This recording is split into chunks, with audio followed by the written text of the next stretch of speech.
I'm Eddie Bromley. This is the book of Isaiah in 5 minutes, part 8. Matthew 7, verses 18 through 20.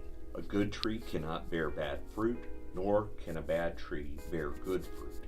Every tree that does not bear good fruit is cut down and thrown into the fire. You will know them by their fruits.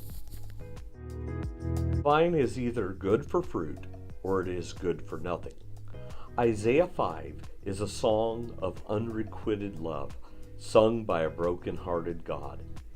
His handiwork has resulted in disappointment. God chose the vines, cultivating and planting them in soil he had worked hard to prepare.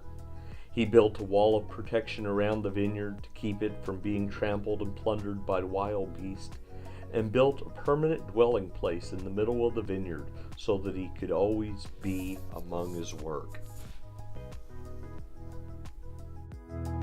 For all his handiwork, the vines did not produce grapes. Instead, they produced what the Hebrew literally calls stink fruit.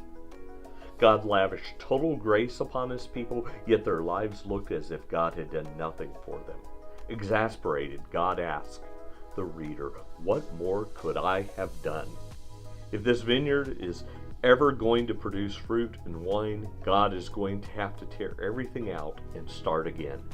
First, he takes down the wall, allowing the animals to munch on the vines. God then tears out the weeds and then withholds the rain. After all, there is no point in God aiding the growth of this mess.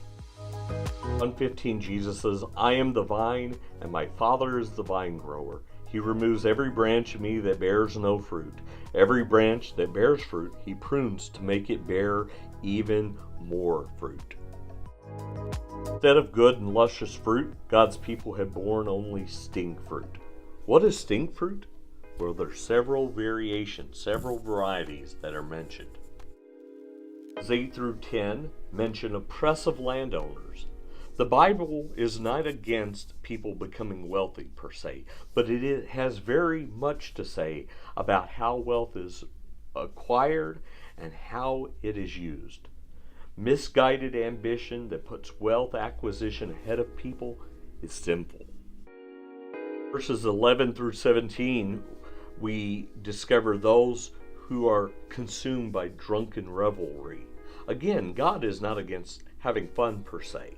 This passage is talking about people who have used alcohol in order to check out mentally and morally, or have allowed addiction to alcohol to cause them to check out morally and mentally. They have stopped caring about themselves and others. As long as the good times keep rolling in, they're willing to ignore the dangers to themselves, their families, their communities, and even their own children. These threats for them are too painful, too scary, and too difficult to face, and so they don't. They hide behind the bottle. Verses 18 and 19 talk about God testers. These are people who know that what they're doing is wrong, yet they flaunt their disobedience in God's face. Verse 20 mentions the morally twisted, those who are proud of their sins, people who are so identified with their sins that it's become an integral part of their identity. Verse 21 mentions the self-exalted, those who act and think that they are the most important person on the planet. There are also people who want others to act as if they're the most important person on planet Earth. Finally, verses 22 and 23, these verses describe people who think that all that matters is that it makes you happy. Something is wrong with a society who have as their highest goals simply that their children be happy. Who cares if the kid's living a selfish, sinful life, so long as it makes them happy, so long as they can get paid doing it, so long as it's legal.